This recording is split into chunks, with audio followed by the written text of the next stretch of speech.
যে পূর্বের যুগের এক রাজা ছিল, বড় নেককার রাজা, বাদশাহ। এই বাদশাহ শিকার করার জন্য জঙ্গলে গেছে। বাইহাকি শরীফ, ইমাম বাইহাকি শুআবুল ঈমানের ভেতরে ঘটনাটা আনছেন যে শিকার কার্যে গেছে, যে সন্ধ্যা হয়ে গেছে, পাখি শিকার করতে গেছে, যায় এত সন্ধ্যা হয়ে গেছে। যখন সন্ধ্যা হয়ে গেছে তখন জঙ্গলের পাশেই এক কাঠুরিয়ার বাড়িতে বাদশাহ মেহমান হয়েছে। নিজের পরিচয় গোপন করেছে, পরিচয় দেয় নাই। কেন পরিচয় দেয় নাই? পরিচয় যদি দেয় তাইলে তো হের মেহমানদারি করতে কষ্ট হবে, এ কারণে পরিচয় দেয় নাই। সাধারণ বেদুইন পরিচয়ে কাঠুরিয়ার ঘরে ঢুকে গেছে। কাঠুরিয়াও বড় নেককার, তিনি মেহমান হিসেবে তাকে মেহমান নওয়াজির জন্য প্রস্তুত হয়ে গেছে। সন্ধ্যাবেলায় এই কাঠুরিয়ার গরু গাভীগুলো জঙ্গল থেকে বাড়িতে এসেছে। তো এই কাঠুরিয়া একটা গাভীর স্তনের দুধ দহন করতেছে, কিন্তু আশ্চর্য একটা গাভী, এই গাভীর একটা গাভীর স্তন থেকে 30টা গাভীর দুধ হয়, এরকম বরকতের একটা গাভী এটা। আব্দুল্লাহ ইবনে আব্বাস বলেন একটা গাভীর স্তন থেকে 30 গাভীর দুধ বেরিয়েছে। নিজে খাইছে এবং বাদশাকে খাওয়াইছে, চিনে না তো, মেহমান হিসেবে খাওয়াইছে। কিন্তু আশ্চর্য বিষয় হলো এক গাভীর স্তন থেকে যে 30 গাভীর দুধ বেরিয়েছে, এইটা বাদশাহ চোখে দেখা চিন্তা করতেছে, বাদশাহ ওই আমার ঘরে এরকম একটা গরু নাই, কার ঘরে এটা রয়েছে গো, এটা কেমনে নেওয়া যায়? কুফন দিয়া করছে। তার ধান্দা হলো আমি আমার ক্ষমতার বল দিয়া এই ভালো গাভীটাকে কাঠুরিয়ার বাড়ি থেকে নিজের রাজমহলে প্রবেশ করাবো।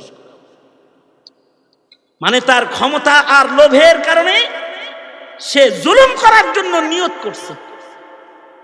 কিন্তু পয়লা দিন মেহমান হইছে, দুধ খাইছে পেট ভরে, আজকেই যদি কয় তোর গরু নিমু, জিনিসটা কিরকম হয়ে যায় না?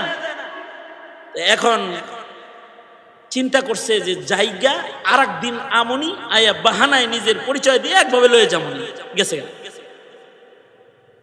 7 দিন পরে আবার শিকার করার জন্য জঙ্গলে এসেছে। সন্ধ্যাবেলায় মেহমান হয়ে কাঠুরিয়ার বাড়িতে আবার হাজির হয়ে গেছে। কাঠুরিয়া দেখা কয় দোস্ত আইছেন, আলহামদুলিল্লাহ বসেন। বাদশাহ যে আইছে এটা তো জানে না, খেয়াল করতেছে গাভীটা সন্ধ্যাবেলায় আসেনি, দেখে গাভীটাও আসছে। আজকেও মেহমান এসেছে, তো বালতি লইয়া যায় কাঠুরিয়া তাহার গাভীর স্তন থেকে দুধ দহন শুরু করেছে। আব্দুল্লাহ ইবনে আব্বাস বলেন এই গাভীটার স্তন থেকে গত 1 সপ্তাহ আগে 30টা গাভীর দুধ এক গাভীর স্তন থেকে এসেছে, কিন্তু আজকে যখন দুধ টানতেছে মাত্র 1 কেজি শেষ। বাদশাহ বলে এটা কি তোমার সেই গাভী না?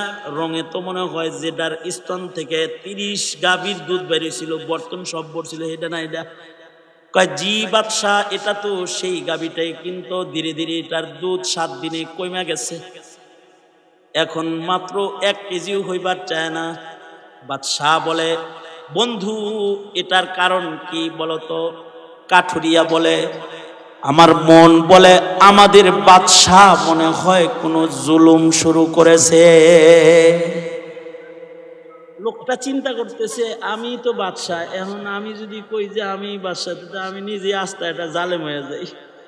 নিজে নিজে শর্মিন্দা হইছে, হায় রে বাদশাহ জুলুম করেছে দেখা তার জুলুমের প্রভাবে গাভীর স্তনের দুধ কমে গেছে। দুধ তো খেয়েছে, কিন্তু রাতের বেলায় যখনই ঘরে অবস্থান করতেছি তখন রাতের বেলায় উঠে ওযু করে নামাজ পড়ে তওবা করতেছে, আল্লাহ আমি রাজা হইয়া বাদশাহ হইয়া প্রজার উপরে জুলুম করার নিয়ত করছিলাম, তুমি নারাজ হয়ে গেছো, দুধের স্তনের মুখ বন্ধ করে দিছো,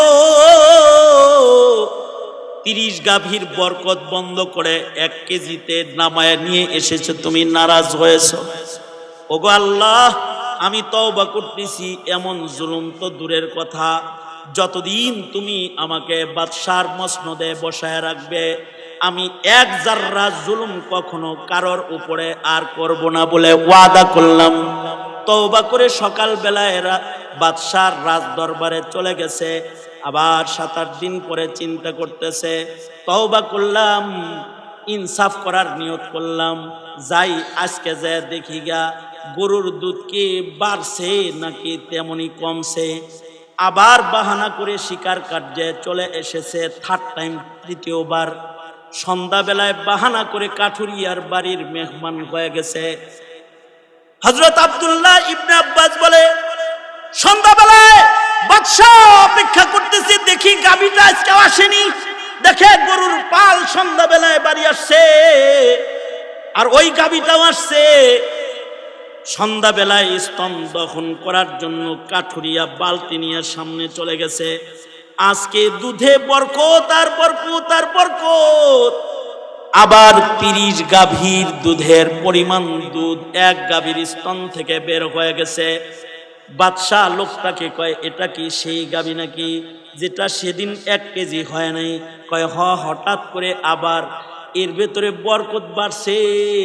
30 গাভীর দুধ আগের মতন ডেলিভারি দেওয়া এখন আবার শুরু করছে। বাদশাহ বলে, বন্ধু এটা কেমনে হইল? কাঠুরিয়া বলে, আমার রাজ্যের বাদশাহ মনে হয় ইনসাফ শুরু করেছে। আব্দুল্লাহ ইবনে আব্বাস বলে, সাথে সাথে বাদশাহ লোকটাকে জড়ায় ধরে বলে, আরে না না না, বরকত বন্ধ হওয়ার জন্য জুলুম করা লাগে না, আর বরকত চালু করার জন্য ইনসাফ করাও লাগে না। জুলুমের নিয়ত যদি কেউ করে তাতেও বরকত বন্ধ হয়ে যায়, আর ইনসাফের নিয়ত যদি কেউ করে তাতেও রহমতের দরজা খুলে যায়। বন্ধুরে, আমারে মাফ করে দিও, আমি তোমার ওই রাজ্যের বাদশাহ। আমি জুলুম নয়, শুধু তোমার ভালো একটা গাভী দখল করার জুলুমের চিন্তা আমি আমার ভেতরে এনেছিলাম। এ কারণে আসমানের মালিক আল্লাহ রহমত বন্ধ করে দিয়েছে, গাভীটার স্তন শুকায় গেছে। আমি বাদশাহ আবার ইনসাফ করার নিয়ত করেছি। আল্লাহ তাআলা আমার ইনসাফের নিয়তের বদলায় রহমত বরকত আল্লাহ তাআলা বাড়ায় দিয়েছে।